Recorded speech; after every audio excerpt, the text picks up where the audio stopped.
Okay, chapter 20, yes. Hold on. Chapter 20.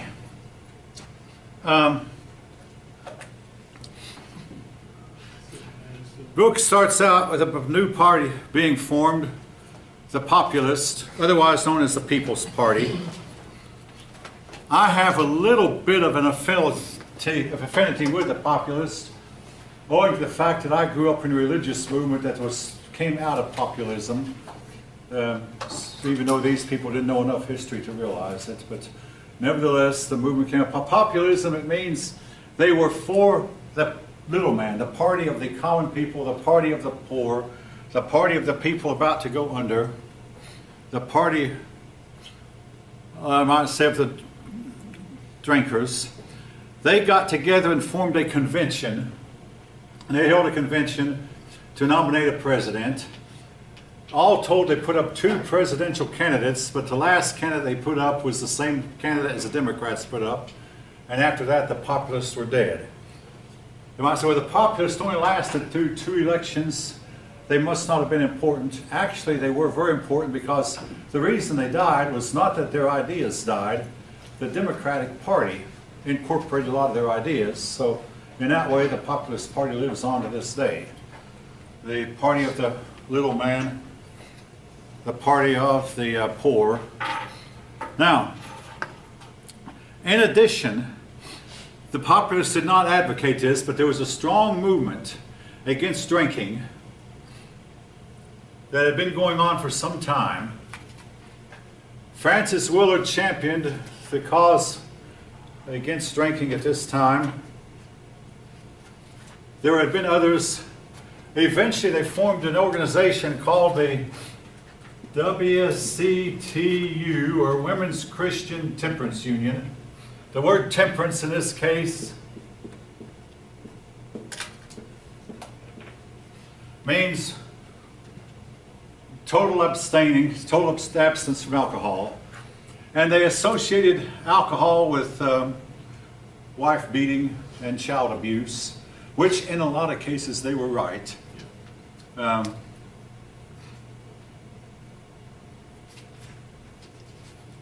former Braves manager came home one night drunk, and his wife scolded him, and he just hauled off and slapped her across the face. She called the cops, and the cops photographed a red mark on her cheek. And the next day, this manager had to face his bosses, his owner, and his whole team. Oh, he was terribly embarrassed. Again, he would not have done it had he been sober. It's known that drinking reduces your inhibitions. I mean, all of us may feel like doing something we shouldn't, but then our better judgment comes in. Well, drinking lowers our better judgment, and we'll do things that we really know better to do, or things that we quickly regret. And folk, you are responsible for what you do while you're under the influence. The law says so. So you do something under the influence that you would not have done while sober, you have to take responsibility for your actions. But anyway, I want to reiterate, though, this thing about temperance. The cause was noble, but these issues are better off, this issue and others, if left up to each individual to decide for himself or herself, rather than being decided by government mandate. Now, we're going to talk later about how that this eventually led to an amendment to the Constitution being passed that outlawed drinking. The amendment only lasted about 12 years or so, and then was done away with. Yes? I have a quick question. You make a good point here. So do you believe like getting the government involved almost increases the opportunity for corruption? Not that the government is corrupt, but you talk about lobbying. Well, Joseph P. Kennedy, the father of John Kennedy and the other Kennedy boys, made his millions of dollars by bootlegging. It opened the door for bootlegging. And also, it meant that they could sell this stuff without paying taxes on it. So this opened the door for all, and also it was not necessarily made to a government standard. There was cleanliness and free from poisons and whatever, lack of a government standard. So all this, yeah, it did. It opened the door for all kinds. All right, folk, this brings me up to something I keep forgetting to say. What most people today don't realize, and most people down there have not, You cannot make a change without creating a new set of problems. In other words, you think, if we get this done to solve this problem, it won't solve the problem you're trying to solve, and it will create another problem. And a prime example of that is Obamacare. It was designed to solve problems, and as soon as it was passed, it created a bunch more. And one of the reasons a lot of you are going to have a hard time finding a full-time job is these places only hire part-time workers so they won't have to pay benefits. Now, if I'm wrong, you're welcome to tell me. But full-time work is a lot harder to find than it once was, thanks to Obamacare. Anybody? This class, I will say that about you people, you take a lot more part than the class next door does, so the class I have next. It's better to participate. But anyway, and again, a classic example, they eventually got a constitutional amendment that outlawed drinking. And they opened up a whole can of worms to other issues I did not anticipate. And finally, they gave up on it. All right, anyway, Francis Willard pushed for temperance. Now, this word foreclosure, hopefully it'll never happen to you, but foreclosure means that you bought a car or you bought a piece of property, particularly a house, and you can't make the payments on it. So the bank that loaned you the money comes in and they possess it back, called foreclosure. My parents tried to tell us kids, don't ever mortgage your house. Don't ever mortgage your house. Well, the only way you can get a house is to mortgage it. I have mortgaged my houses, the house I've lived in all my life. I've owned 3 of them, and I've had mortgages on all 3. Can't you pay by cash though? What's that? Cash flow, yeah. Can't you pay by cash? Okay, if you have $120,000 just laying around in the bank, yes, you can pay cash. Here's the problem though with it. How do you get the 120 grand? You can save, okay, now here's the story about a man in 1960 was going to save for this $20,000 home.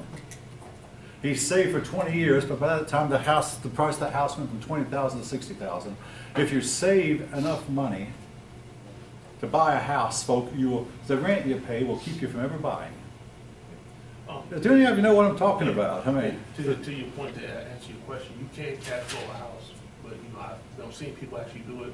There's still a process that's involving the government, which causes more fees that you don't see like now. If you're gonna build a brand new house, I have a friend who built a brand, who had the cash. House is $500,000. Before the builder even started, he had to have a letter and a proof of funds. So it was like a proof of funds. So then when he got that letter, then now he gets a letter from the government, the IRS or whatever. Now he's almost audited. Like, where is this money coming from? How do you get that kind of money? Right, so because now the government is looking for, as he's saying, their portion. Like, wait a minute, is this unfounded money? So there's still a process. So you can have all that cash right up front, Yeah, but you you're have gonna to show have, that. right? the only way you can get that kind of cash almost is to inherit it or Inherit, win a right. jackpot. So But you- for right. most of us, Right, so for it's a most of process. us, we don't have it. Right.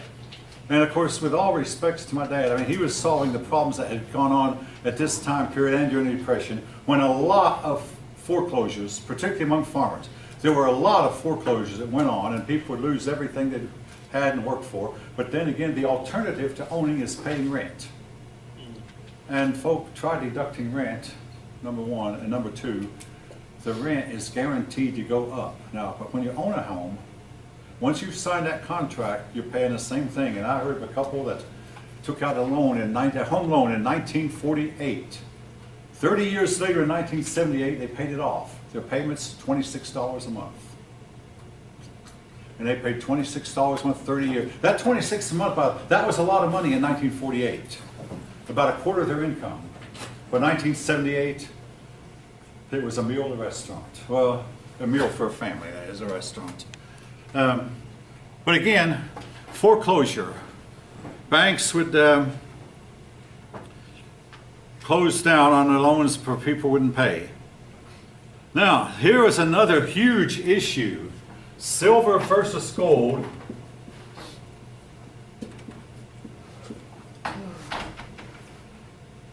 Silver money got to where it was worth only 90% of what gold money was.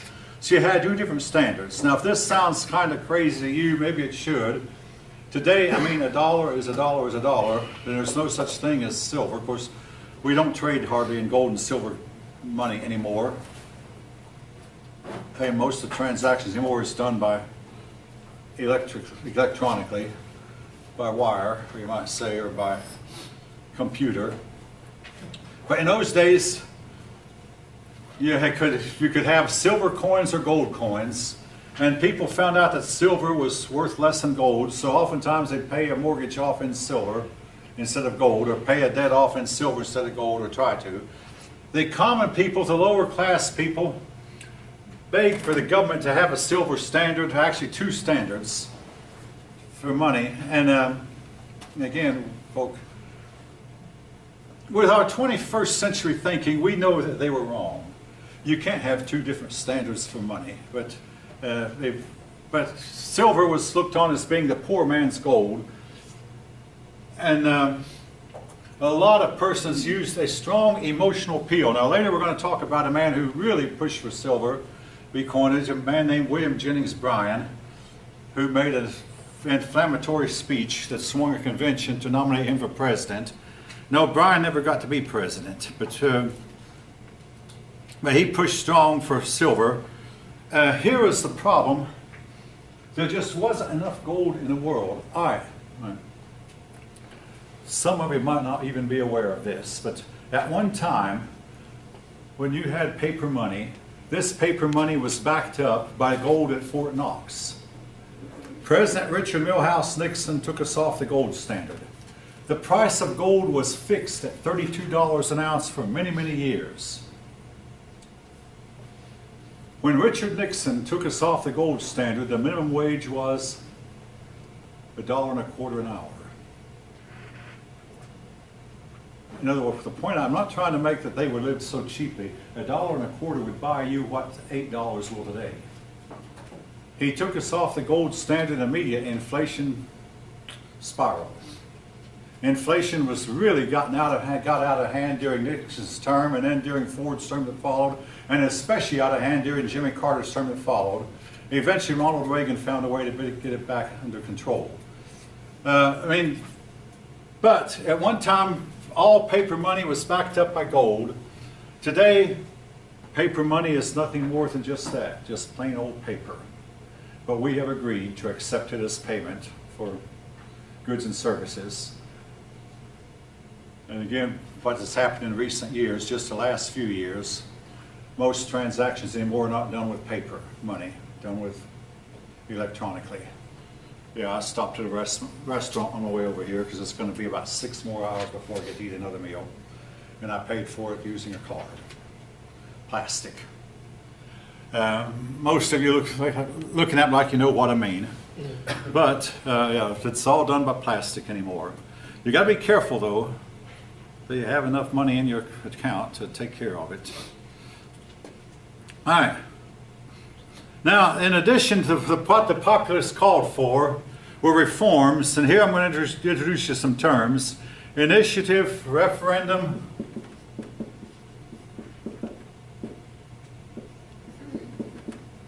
initiative,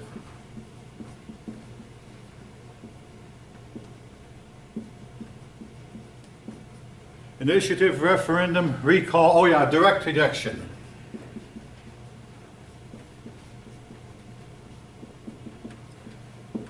Initiative. This means that the people said, we want to get some new laws going. We want to get the laws going, so they would seize the initiative and work to get laws going by getting enough signatures on a petition to force the Congress to at least consider or pass a law. So initiative, any private citizen could try to get a new law passed. Now, no guarantee you actually could. Referendum, if there is a law on the books you don't like, you put it on the ballot next election to put this law on the ballot and see if this law would survive a ballot box. Now, if you've never heard of these things, folk, these things were fought really hard for more than 100 years ago, 110, 115, 20 years ago. These things were really fought hard for. Then once we get them, nobody used them. We forget about them. Recall, that is where a referendum means if you don't like a law, you try to get it off the books. Now, recall, that's where if you don't like a person in office, you can get him out of office by simply taking a vote of the people. I mean, I know there is impeachment, but a lot of times your representatives and senators will not impeach a person. But recall is where that you put his name on a ballot. And now, the recall was used once during my lifetime to get rid of a governor of California. Regretfully, I can't remember the man's name. It seemed like it was either Schwarzenegger or one of them. But it was used to get rid of a governor of California. But again, we rarely use this anymore. But now, direct election, this actually passed and stuck. Instead of having the state legislators elect senators, senators are now elected by popular vote thanks to an amendment to the Constitution that was passed about 1916 or so. What was that what was that what you were talking about? Direct election of senators. Senators were elected by popular vote and not by the state legislators. Initiative, referendum, recall, all these seemed so important at the time, and yet once they got passed, most states have them. You never hear about them anymore. Oh yes, one other. This one is still around. Oh yeah, I must mention it. Secret ballot.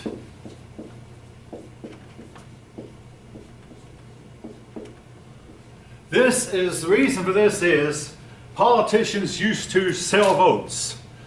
A politician would go to, or he and his agents would go to a voting place, and they would promise a voter, now we'll give you $3, we'll give you $5, which was a lot of money back then, if you vote a certain way. And as they sell the votes at $5, and they knew who was voting for whom because you voted in front of everybody. Yes? It's now called lobbyist. Lobbying. Well, yeah, but it's more difficult by the fact that your voting is done in such a way that, you might collect $50 from someone to vote, but he doesn't know if you actually voted his way or not. So here it is. John Deere, the owner, John Deere and their owner, all these people that get all their money together, go over here to you and get you to vote a certain type of ways.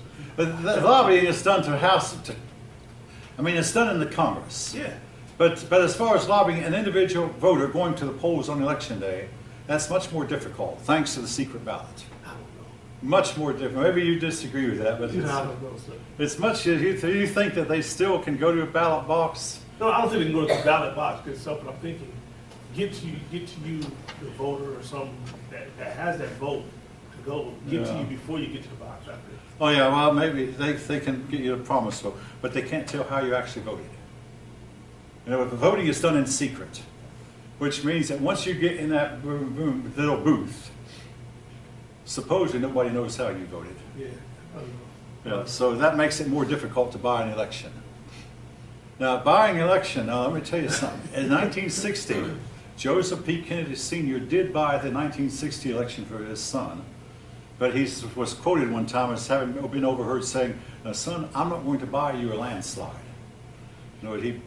But anyway, we talk more. This is proven now, folks. This is not just some conspiracy theory hearsay. This has actually been proven. I think they don't like that man because he was Catholic. That's what it was. They didn't like the father. Whatever. Okay. We'll get to him in a little bit. Now there is folks. This is not done today, at least in the open. But I spent 27 years at Lockheed, and right across South Cobb Drive from Lockheed is a housing project in the woods. Nice little houses. They tore them down. Huh? They tore them down. They tore them down? They tore them down. Okay.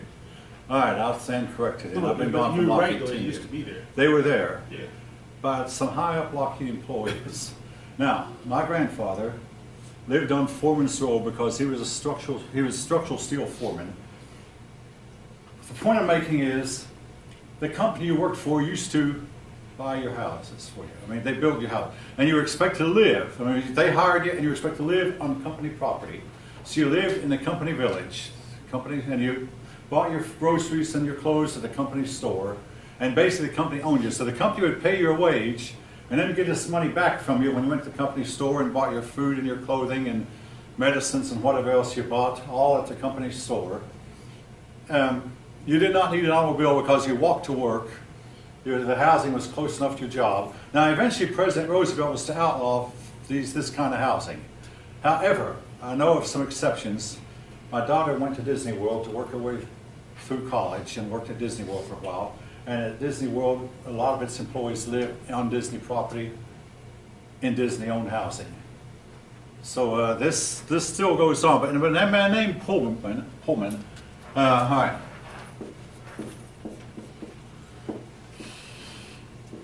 A man named Pullman built a city, a small town, where that he owned. Basically, he owned you. I mean, okay, slavery was outlawed. Oh yeah, the people who didn't want to work had a right to leave, but Pullman paid his workers, but they got more benefits than anyone else. But basically what happened was layoff time came, and this happens to every business sooner or later. They put out more product than they can sell, and they have to cut back. And also, there's always been economic downturns, folk. Always has been, and I believe always will be. It's just a fact of life. There came an economic downturn. Pullman laid off a bunch of his workers and cut the wages of the ones that were still left, and kept cutting their wages and kept cutting their wages. But the rents did not go down proportionally. And one worker found that by the time, Mr. Pullman started taking the money out of your paycheck before you got it. Now, this practice is widespread today. I mean, if you get a paycheck and and your Social Security is taken out of it before you get it, and your let's see, well, the federal tax and state tax and city tax, this one is taken before you get it. I think probably most of you know what I'm talking about. Yeah, the money is taken from you. In the case of Pullman, he would also take out your rent before you get it. And maybe take out what you owed at the company stores, take out some of that before you get it. One man worked a whole week, looked at his paycheck, it was on at 45 cents. The girl behind the desk said, "Do you want to?" She said, "No, Mr. Pullman's gotten the rest of mine. I don't have the 45 cents. I can't do anything with it." And 45 cents was a small week's pay, even in the 1890s, folks, when the average pay was about $1.50 or $2 a day. 45 cents for a whole week was so little that this man didn't even want it. But anyway, make a long story short, the workers went on strike. The strike became bloody. Eugene Debs, whom I've already talked about, the socialist,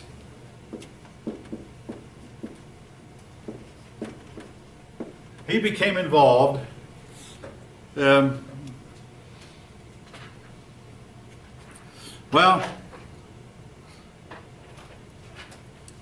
strike at first was peaceful, but it crippled the railroads. And finally, in order to bring order, President Grover Cleveland, now again, I don't think a president today would dare do this, but the country was really hurt by the strike, this railroad strike, so President Grover Cleveland sent federal troops out to run the railroads, basically. So these soldiers began trying to run the trains, get the trains moving again, even though they were not trained for it. At this point, the strikers became violent. Bloodshed followed. People on both sides were killed. And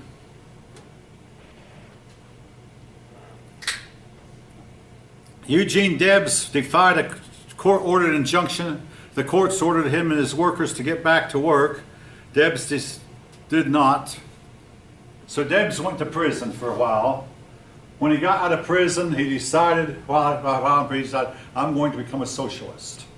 So from that day till the day he died, Debs was a socialist. Went in, he said, a Democrat, but came out a socialist. Now, so he pretty much went to jail for leading a strike, he went to jail for defying a court order. A judge gave an injunction.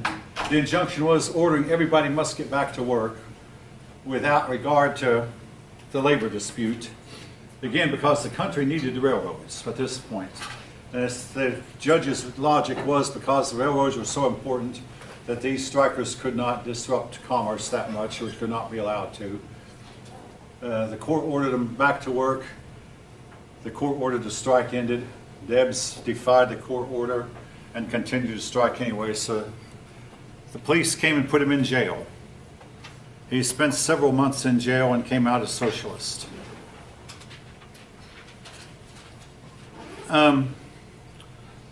Frances Willard, again, worked hard for women's rights, particularly to curb drinking. Now, two other women, Elizabeth Cady Stanton,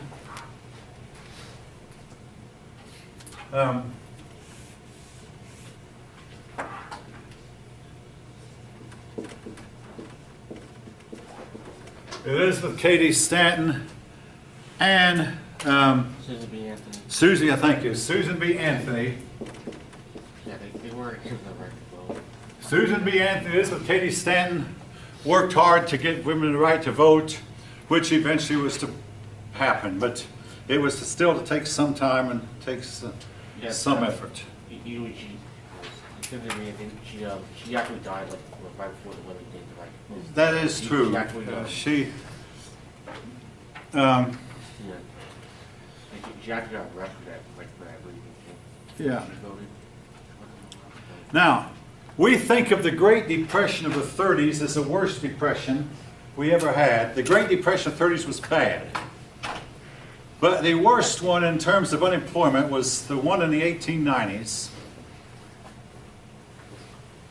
We don't think of it as much because, okay, I've been called opinionated. I'm going to give my opinion. The Depression of the 1890s, the government refused to end it. The government basically refused to try to fight it. And it was ended by people they're pulling themselves up by their own bootstraps.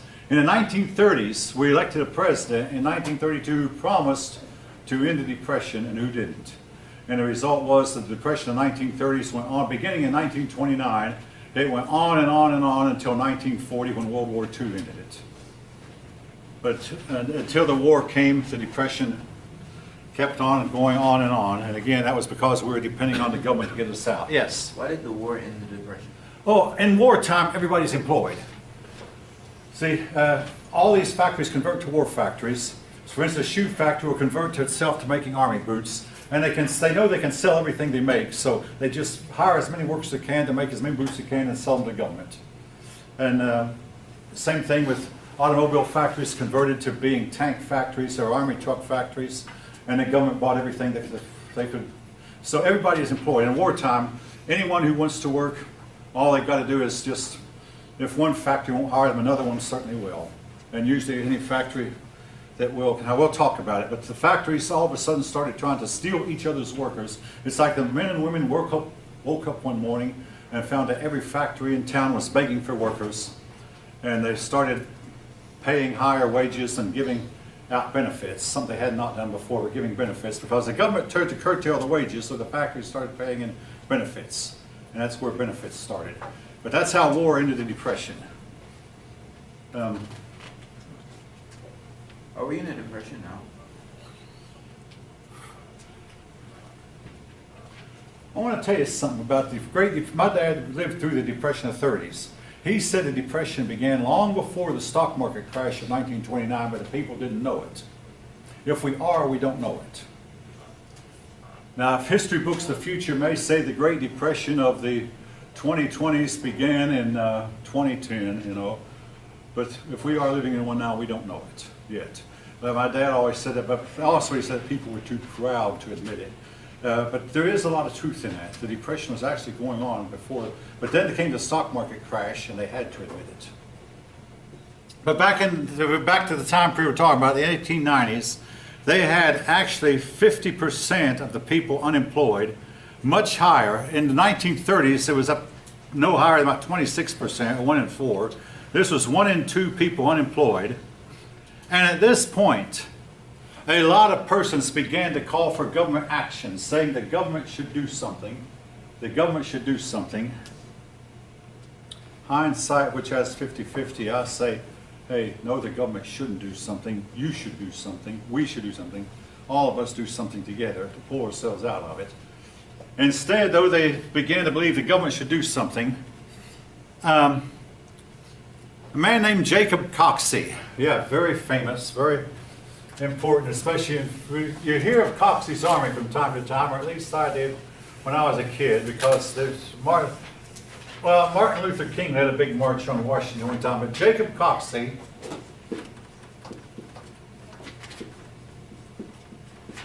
he told everybody, and it was true, he said, look at all the dilapidated bridges that need to be replaced.